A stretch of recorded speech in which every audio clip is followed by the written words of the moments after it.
شب قدر کے نوافل اور وظائف۔ شب قدر کی نفل نمازیں۔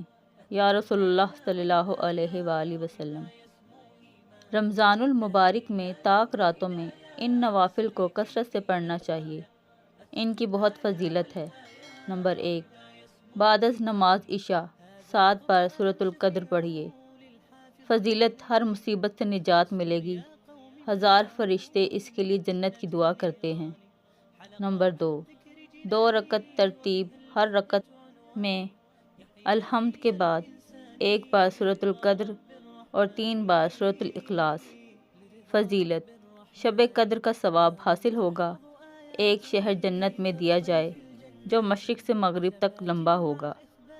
نمبر 3 رکعت ترتیب، ہر رکعت میں الحمد کے بعد 7 بار سورۃ القدر، 7 بار سورۃ الاخلاص، سلام کے بعد استغفار اور درود شریف پڑھے۔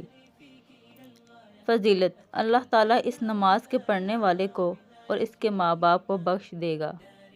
نمبر 4 رکعت ایک سلام سے ترتیب، ہر رکعت میں الحمد کے بعد 3 بار سورۃ القدر، 7 بار سورۃ الاخلاص پڑھے۔